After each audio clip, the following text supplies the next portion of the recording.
Welcome to the Deep Dive. We're diving headfirst into the early life of a figure whose name alone sparks intense debate. A man called everything from Superman, superstar, superkraut, to facing the deepest criticism. You know him, Henry Kissinger. And for this deep dive, it's crucial to state up front, we are only focused on the first half of his life. We're stepping into his world before 1969, before he became Richard Nixon's national security advisor and was thrust onto the global stage. Exactly. Our source material is Niall Ferguson's comprehensive biography.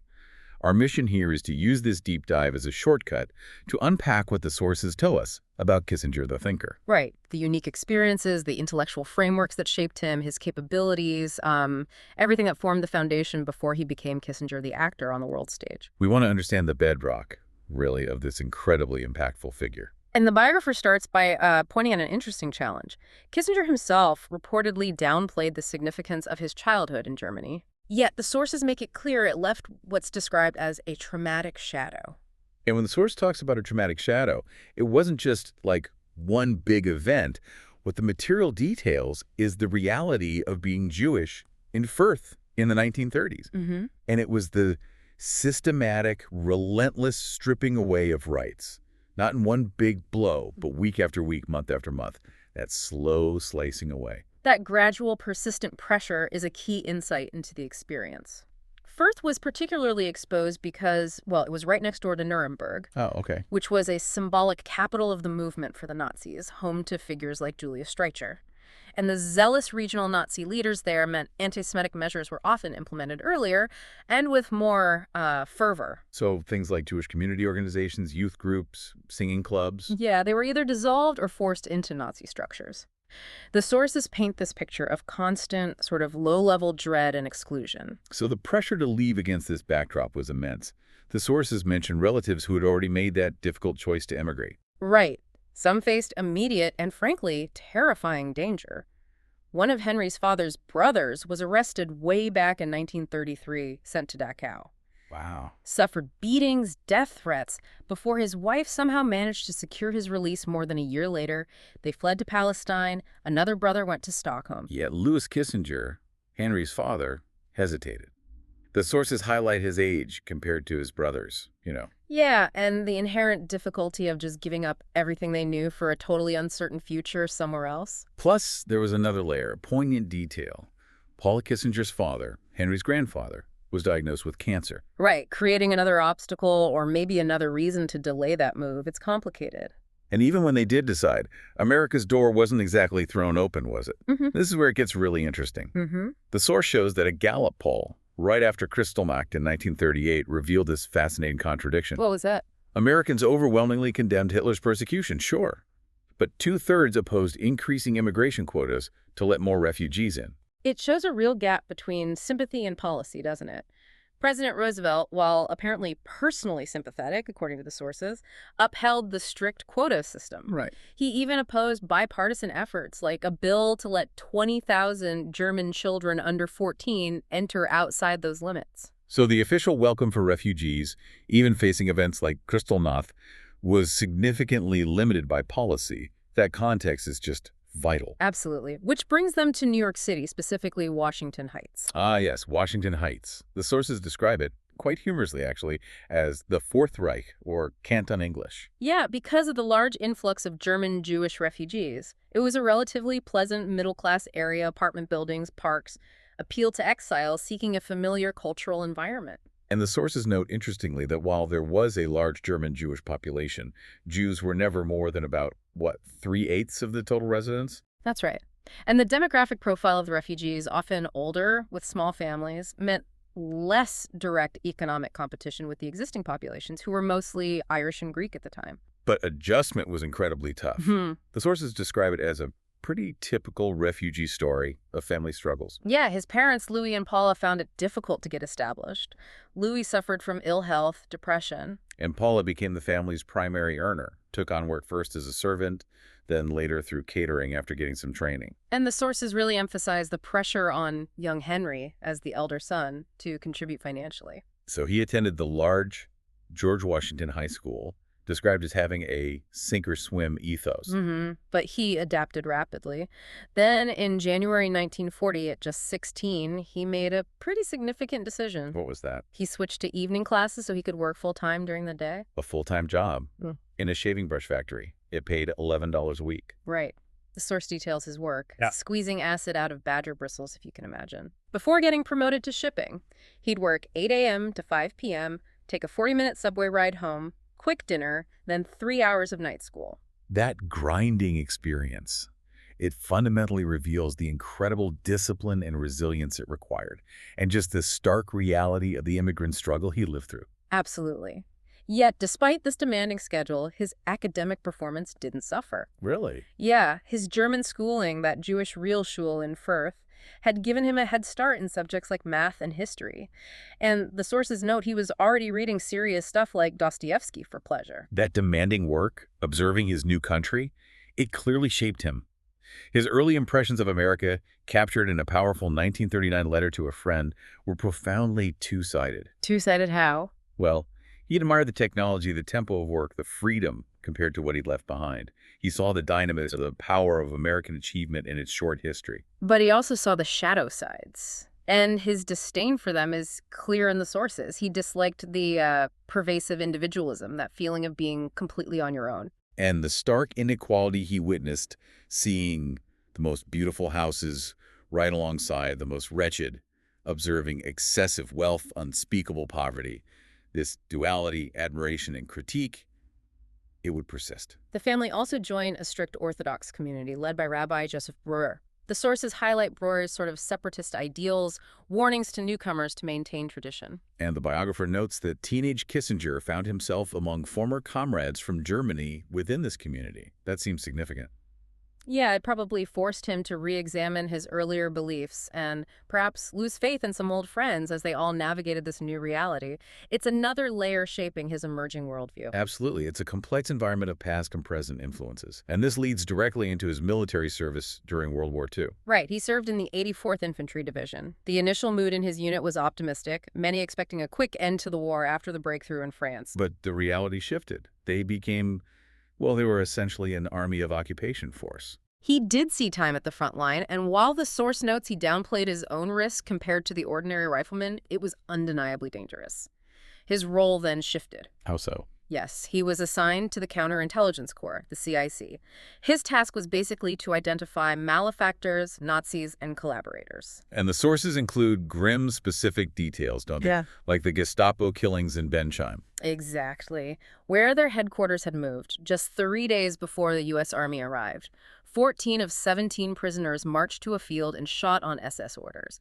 This wasn't theoretical stuff. It was dealing with the immediate, brutal aftermath. He was responsible for monitoring local sentiment, overseeing denazification efforts. The case of Oberammergau, detailed in the sources, serves as a vivid example of the messy, frustrating challenges he faced. Yeah, beyond the lingering crimes, there were severe shortages, a thriving black market, and the deep and frustratingly swift rehabilitation of ex-Nazis. The source recounts that after a former Nazi was elected mayor, someone was heard asking how the Nazis won.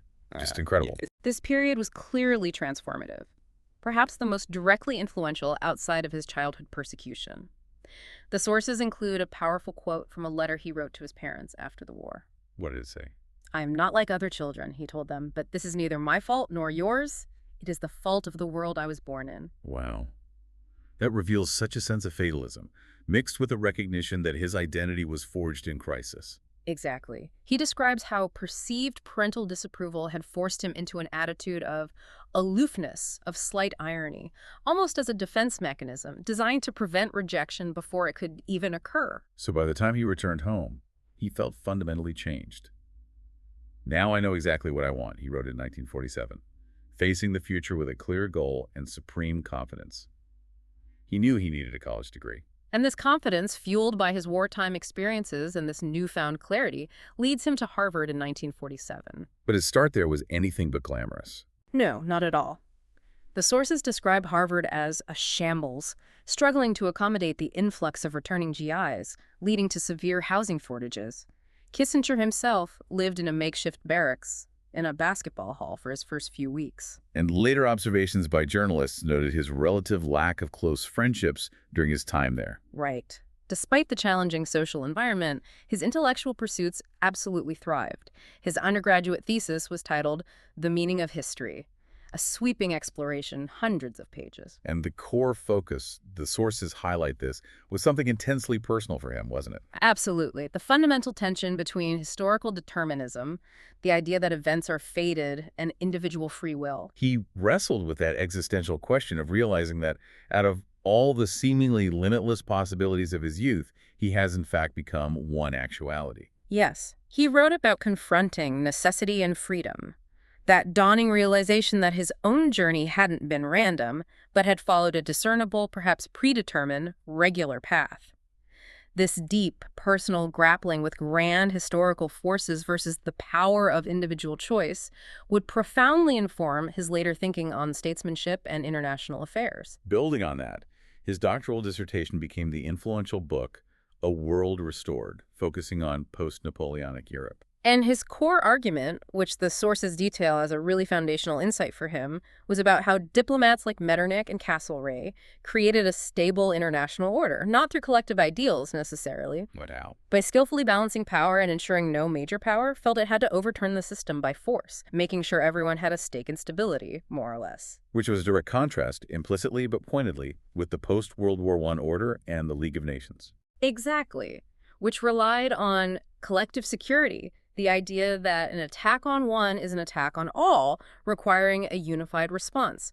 The sources note Kissinger pretty much excoriates this approach in the book, viewing it as naive. But the book was also an oblique critique of post-1945 U.S. policy, right? Yes, he saw mistakes in demanding unconditional surrender and partitioning Germany.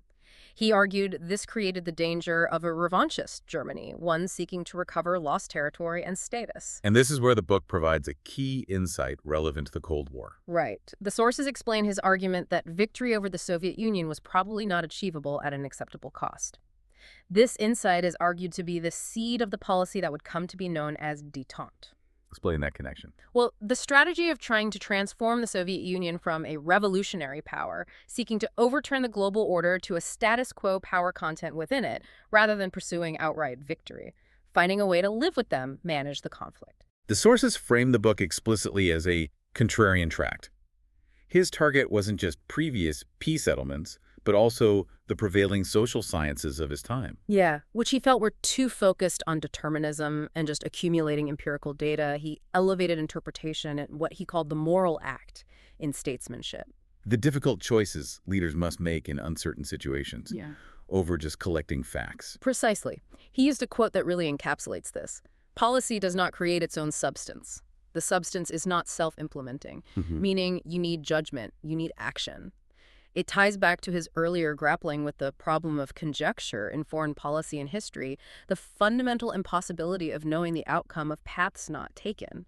You can't wait for certainty. You have to act based on your best assessment, accepting that inherent uncertainty. Despite this profound intellectual output, he faced significant academic setbacks after completing his PhD. Yeah, that's right. Harvard didn't offer him a junior professorship, which was a common path for promising scholars, and he was rejected from the highly selective Society of Fellows. The sources even include a bitter condemnation from a letter where he described Harvard's atmosphere as increasingly narrow and even sterile. He criticized the spirit of atomism and the pressure for slavish conformism among graduate students aiming for tenure. He felt stifled.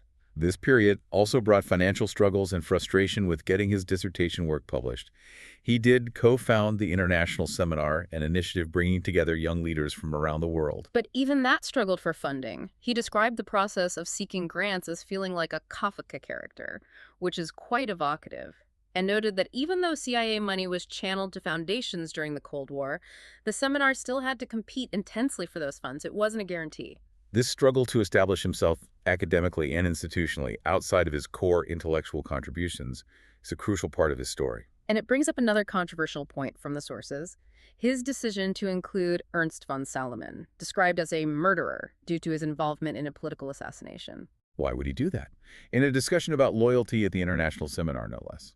Well, Kissinger's reasoning, as presented in the source, wasn't to endorse Salomon's views at all, but that Salomon's cynical nihilism exemplified the response of a generation whose values had collapsed after World War I. So the insight he sought was into the dilemma of loyalty when traditional duty seems meaningless, understanding a difficult perspective to grasp the historical forces at play. Exactly.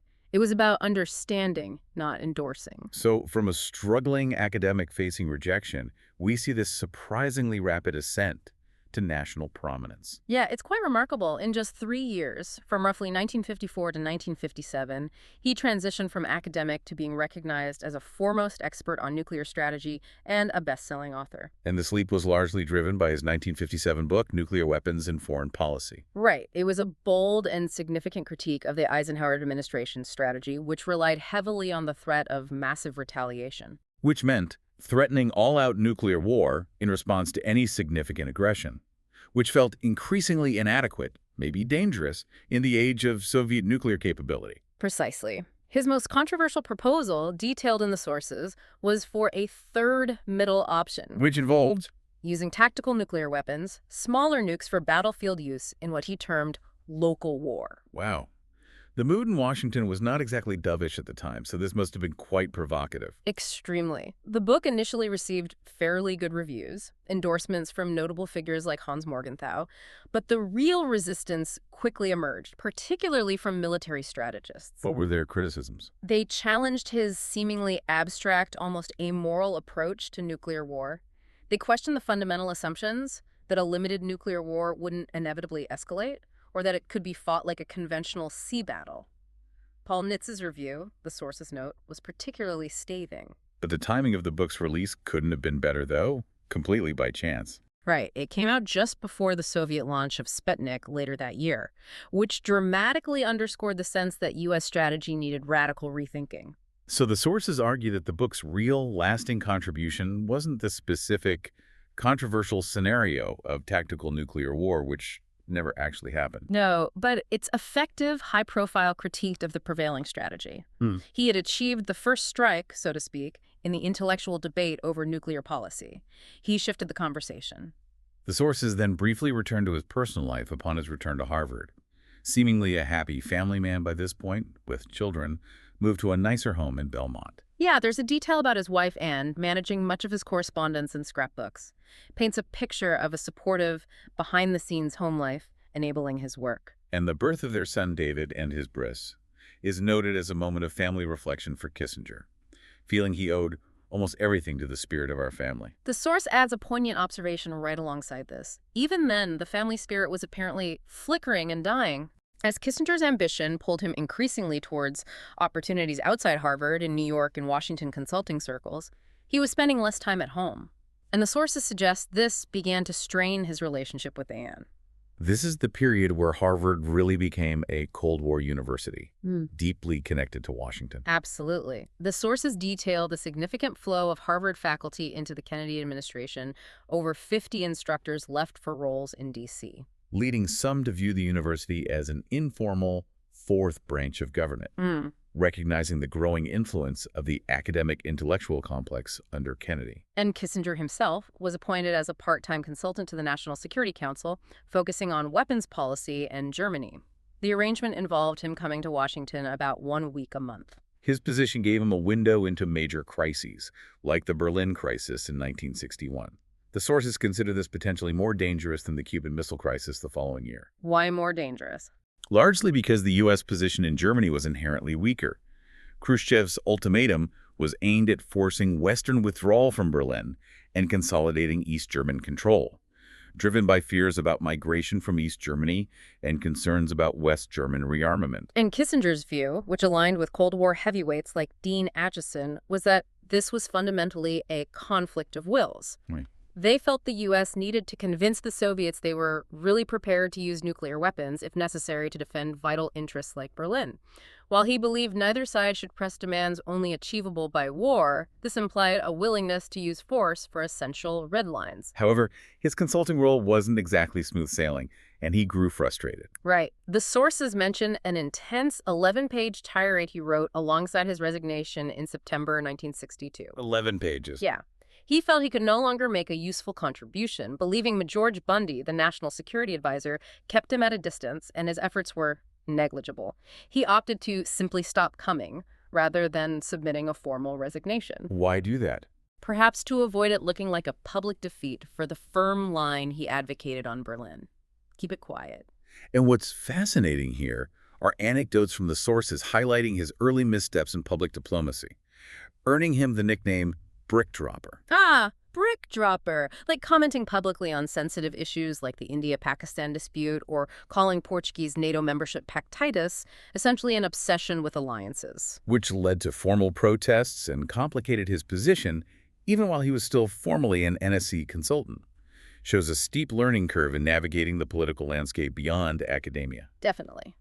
While outside the immediate White House circle, he continued to observe the Washington scene and refine his thinking. He noted Arthur Schlesinger's view on the growing power of the bureaucracy as a fourth branch of government obstructing presidential will. He also reflected on the Cuban Missile Crisis after the fact. He didn't foresee it, but saw it as underscoring, yet again, the problem of conjecture in foreign policy. And he argued that dealing with such uncertainty wasn't about finding certain answers, but required policymakers to project beyond the known based on their convictions and the imperfect information available. Seeking certainty, he argued, makes you a prisoner of events. This links directly back to the core tension in his undergraduate thesis, always wrestling with uncertainty. Exactly. His consulting trips to Europe in 1963 also gave him key insights into Allied perspectives, how countries like France and Germany reacted to U.S. policies, sometimes seeing them as prioritizing the UK or signaling a move towards atomic disengagement or a superpower condominium. What's a superpower condominium? Basically, joint dominance or control by the U.S. and Soviet Union, potentially at Europe's expense. Allies worried about being pawns in the superpower game. And this brings us to the quagmire of Vietnam, where Kissinger's engagement deepened significantly in the years leading up to 1969. Right. The sources mention early misjudgments among some advisors in the Kennedy years, an initial lack of knowledge, maybe overconfident assessments about Laos and Vietnam. By May 1961, the NSC had broadly reached a consensus on an essential and irrevocable U.S. commitment to a non-communist South Vietnam, outlining broad goals. It's worth noting, though, that Kennedy himself, by late 1963, had actually moved towards planning a troop withdrawal.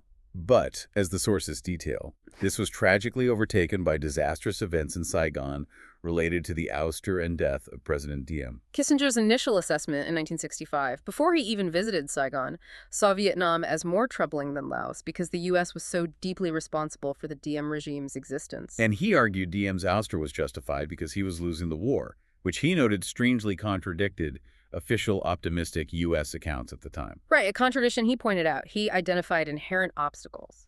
The North Vietnamese ability to infiltrate, their use of guerrilla sanctuaries, and he also saw a new, self-inflicted obstacle. Which was? The new Saigon government appeared to be a U.S. puppet. His early conclusion, a key insight from the sources, was that principle had been sacrificed to expediency. And a negotiated end was necessary, because military victory was a chimera, an illusion. He emphasized the need for concrete terms in negotiations, not just vague calls for talks.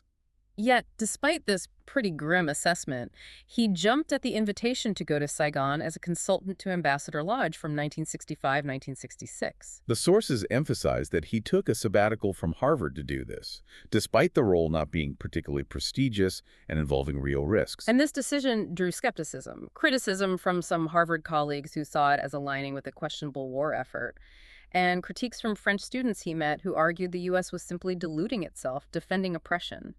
His views did evolve after being on the ground, however.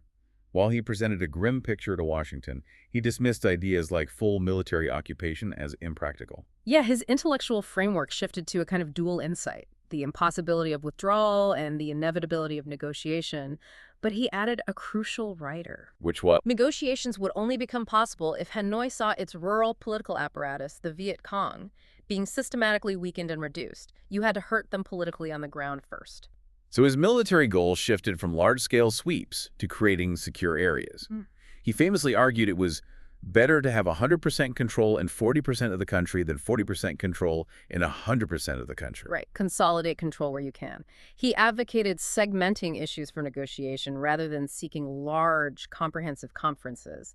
It's an interesting contrast with his earlier rejection of enclave strategies, and maybe an odd contrast with his statements elsewhere that time was on Hanoi's side.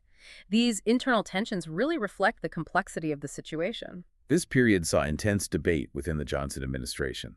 Late 1965, generals pushing for escalation, while doubters like Clark Clifford and Robert McNamara began questioning the war's direction, viability. Yeah, estimating only 1 out of 3 or 1 out of 2 chance of military victory.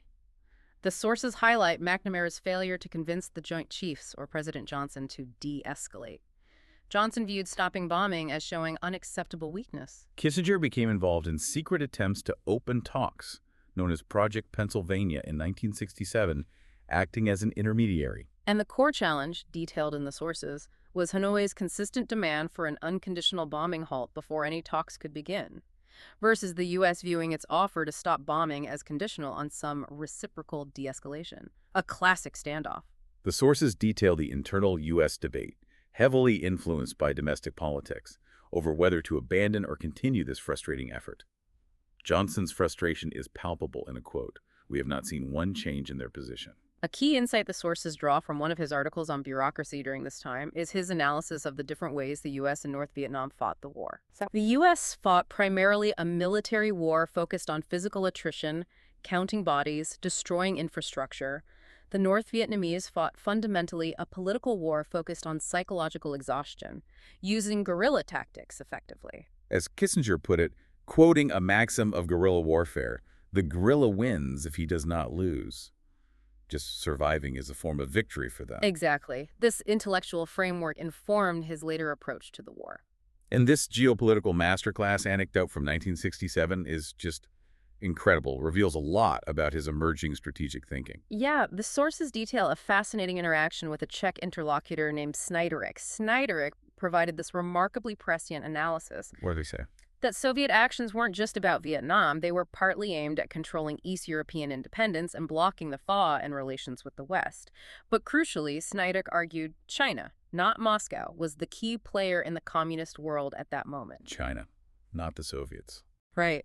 The internal struggle between the Maoists and the Soviets explained Hanoi's posture and complicated peace efforts routed through Moscow. Moscow didn't have full control. And Snyderek went further, presenting an alarming scenario for the Czechs. Yeah, a potential U.S.-Chinese deal, driven by both sides' issues with Moscow, could lead to increased Soviet pressure in Europe. A nightmare for Prague. The sources highlight how Snyderek's insights were far ahead of mainstream Western thinking at the time, forcing Kissinger to fundamentally reconsider assumptions. It led him to the insight that American self-protection in the Cold War might eventually require isolating Moscow if it became too hostile, and that understanding the splits within the communist bloc was as vital as understanding the bloc itself. Look for the cracks. By mid-1968, despite all these complex maneuvers and analyses, the situation in Vietnam remained a stalemate. Pretty much. Hanoi demanded an unconditional halt to bombing as a precondition for talks. The U.S. sought some form of quid pro quo, whether mutual de-escalation, which was risky, or tying the bombing halt to North Vietnam interdicting supplies to the south. A quote from Mai Van Bo, a North Vietnamese minister-counselor, summed up their position.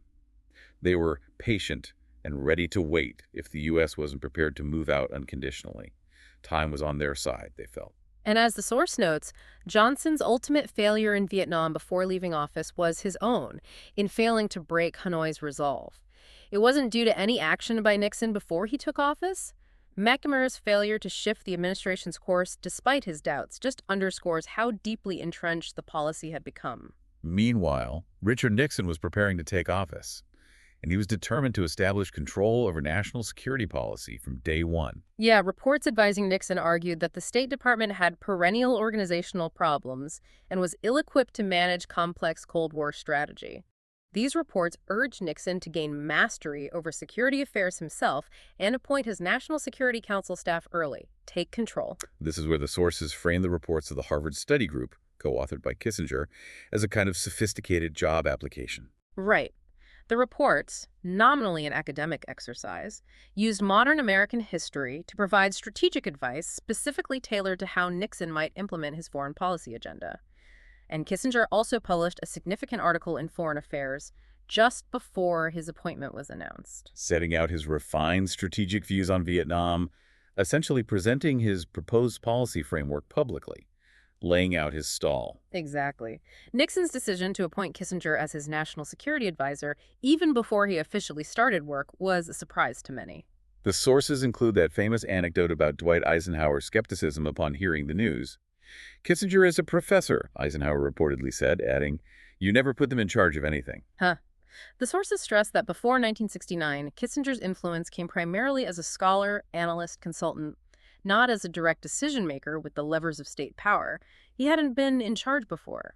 Reactions to his appointment were notably mixed, weren't they? Reflecting the diverse and often contradictory perceptions of him even then. Very mixed. Political fringes saw him as too liberal or too conservative simultaneously. The John Birch Society, for example, publicly called him an idealist, pushing for a communist, one-world empire. Just wild stuff. Yet the atmosphere at Harvard, his academic home, was described as authentically celebratory. He received a standing ovation at his last seminar. And a diagram presented there showed the NSC advisor position at the apex of the foreign policy structure, reflecting the powerful role Nixon planned for him and that Kissinger himself had advocated. Center of the action. Finally, the sources revisit the core characterization of Kissinger's identity before he entered the White House. He's described not as a Machiavellian. Right. The sources explicitly state he was never focused on Machiavelli. But as a Kantian idealist, crucially, distinct from a Wilsonian idealist. And that distinction, as explained in the sources, is absolutely key to understanding his approach. Wilsonian idealism, associated with Woodrow Wilson, tends to demand that actions be undertaken only when moral, legal, and military positions are in perfect righteous harmony. Which is often impossible in the real world. Exactly. Kissinger's view, reflected in a 1956 quote cited in the sources, was that dealing with the fundamental ambiguity and imperfection of the real world requires a moral act. What's a moral act in this context? It's a willingness to run risks for an imperfect application of principles, accepting that you can't wait for perfect conditions. He believed the insistence on pure morality is in itself the most immoral of postures, because it can paralyze action in the face of real dangers. But he was also wary of pure realists or pragmatists, wasn't he? Deeply wary, especially those who might surrender vital interests simply to avoid confrontation.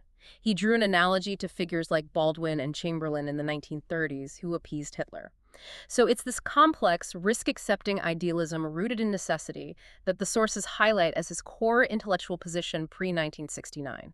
It's not simple realism. So looking back at this deep dive, we've journeyed from a Jewish childhood under the terrifying shadow of Nazi persecution, through the grinding challenges of immigrant life, and the formative, brutal realities of military service in a shattered Germany. We've explored his academic struggles and profound intellectual breakthroughs with works like A World Restored and his controversial nuclear strategy analysis. His early, sometimes rocky forays into Washington consulting, and his deep, frustrating engagement with the complexities of the Vietnam War and the shifting geopolitical landscape.